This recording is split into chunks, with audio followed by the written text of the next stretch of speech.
So, this is Damiris Dantas. This is the reason why the Indiana Fever got rid of, well, the only defender they have. The only, pure defender in their entire roster. She is the reason why they got rid of her. So we're going to talk about her in this video. And again, if you guys think that Christy Side should be fired, subscribe to the channel. We've got 12,000 of you guys so far. Let's see how many we can get to by the end of the day. Because I'm not even sure this is Christy Sides, but this is Lynn Dunn at this stage.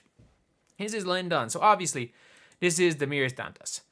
This is Dantas right here. So who is Damiris Dantas? She is a big who is possibly still injured. Under the situational injury we have for Dantas, contract suspended. Still working on that. We're getting to that time, so we'll be able to come up with something soon. Obviously, she came in later in that day. But she could well still be injured. She could still be injured for all we know, because there were no rumors. There were no, Dantas is close, Dantas is getting there. We're seeing Fagbenle in a bunch of these, warm-ups and everything. No, she's just been hurt. I don't know if she's good to go. I don't know. Probably not. She's probably not good to go. And the one thing is, the Fever are getting a good role player in 6'3", Damiris Dantas. She was drafted by Minnesota in the 2012, 12 years ago. She can shoot the three. Her best season was in the bubble. Her career high is 28. Cool.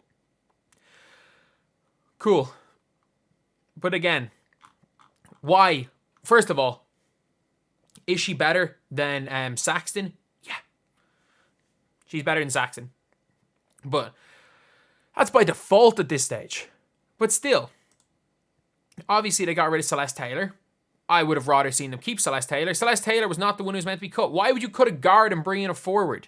Especially when you have a forward that doesn't play and will never play in Saxton. At least Taylor has some. And if anything, if you want to leave Taylor on the underbench, don't let another team sign her. She's going to go to another team and maybe not be great, but give something because of how good she is on defense. But then it says here are some highlights from the 2022 season. Again, this is 2 years ago. In the 2022 season, by the way, this was after Caitlin Clark's sophomore season. Okay, cool. She can shoot the ball a little bit. Fine.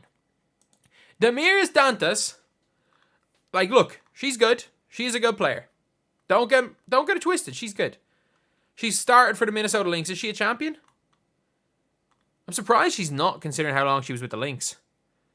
First round, 12th overall. 14-15 Minnesota Lynx. Did they not win it in 2014? No, obviously not.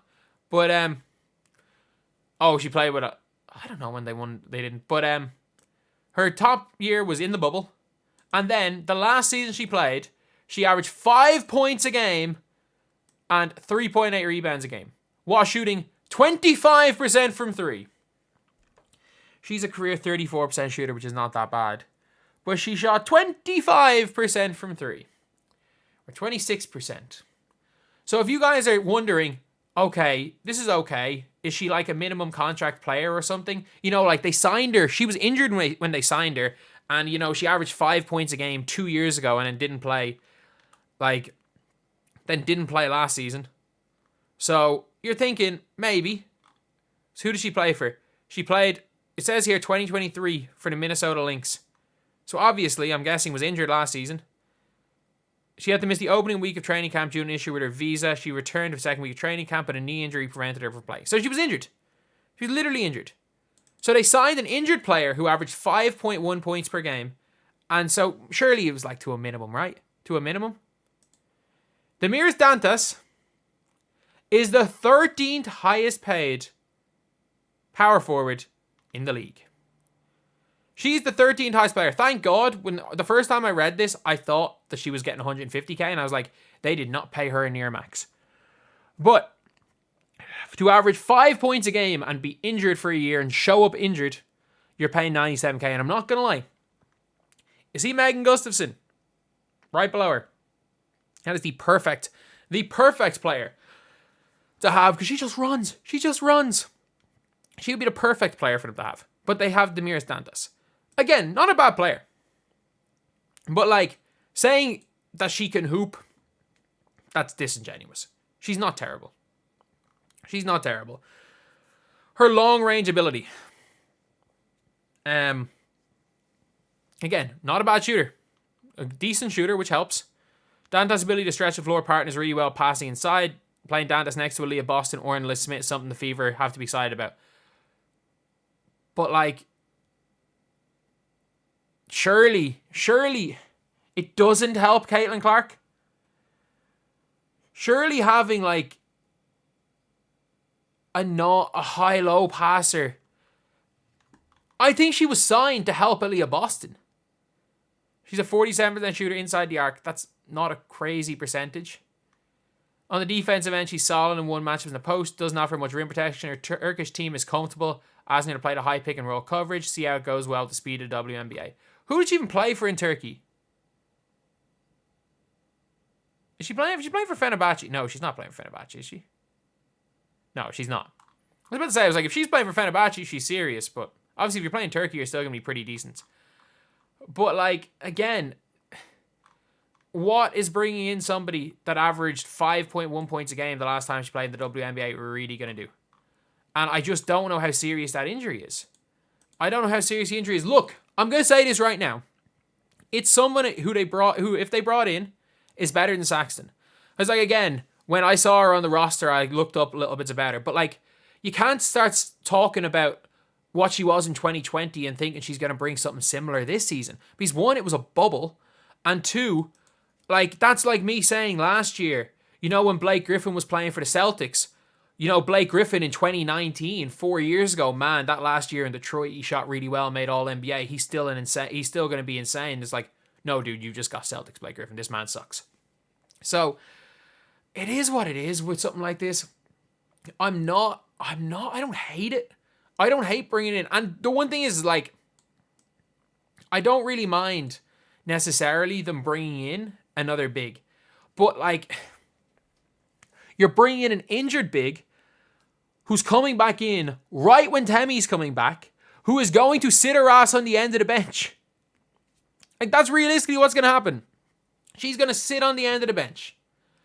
Like, that's not a knock on her. She's not as good as Temmie. She's not as good as Alyssa Smith. She's not as good as Aaliyah Boston.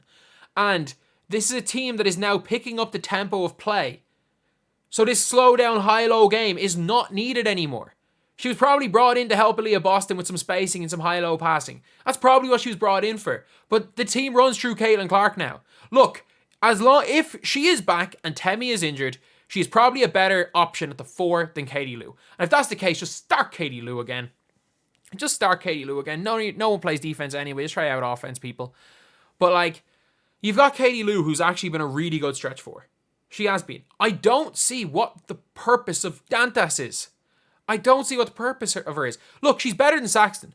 If this was replacing Saxton, I'd be like, cool. You've replaced an absolutely useless player for the team. And not that she is a useless basketball player. You don't win Defensive Player of the Year in Belgium for a reason. Useless to this team. You get rid of a person who is not going to make a positive impact in the team, and you replace her with Dantas, who is probably going to have some DMPs, but it is what it is. And have some DMPs, but it's still going to give you something. But now, you get rid of, potentially, your best defender. So now, when it comes to Dantas, here's the question. Here is the $1 million question. You see Tammie Fagbenle. Does she sit on the bench for Dantas? Does Christy Side say, we're slowing this down? Our backup 4 to Alyssa Smith is Dantas. Or does she say, we're speeding this up, and Dantas half the time is going to be surplus to requirements? Like, obviously, I think you don't want to suspend someone's contract, not pay them, and then when they're back, not use them. But Celeste Taylor was not the person you were meant to cut for. At the end of the day, though, does she make the team better? While Temmie's out, yeah. The only problem is that we don't know. Dantas could still be injured. She could still be injured. So she makes the team better while Temmie is out. She can offer something. There will be certain situations where she might be needed. There'll be certain times in game where she might be needed. And I think that if you're gonna play Caitlin Clark 40 minutes a game, I don't really see the purpose of her. I know she can shoot the ball a little bit from 3, but at the end of the day, actually, you know what? She can't be any worse than Alyssa Smith on defense. So maybe she can just be a spotted player there. I don't see why you need another forward in the rotation when Tammie Fagbenle comes back. I just don't see it. And then you've got a guard rotation where none of them can play defense. I don't see the purpose of getting rid of Celeste Taylor to bring her back. I don't know what the legality of like cutting her is, but if you're gonna cut someone, cut Saxon. Like, you're obviously gonna have to cut one of the two rookie scale players. Just cut the one that really does nothing. I don't know, maybe because she's mates with Aaliyah Boston. She's Aaliyah Boston's best friend. You don't want to cut her. She's playing the Thanasis role. You can't have a Thanasis when there's only 12 players on a roster. You really can't. But anyway, hopefully she helps the Fever. But not too much, because I want to still have that draft pick. But at the end of the day, look, she's been injured for a while. She may still currently be injured. She doesn't fit with Caitlin Clark particularly well. But at the end of the day, she may not be as bad. Like, it's going to be hard to run a lineup with her and Aaliyah Boston out there. Maybe she's there to really kind of to play with. She might be able to play with a Temi.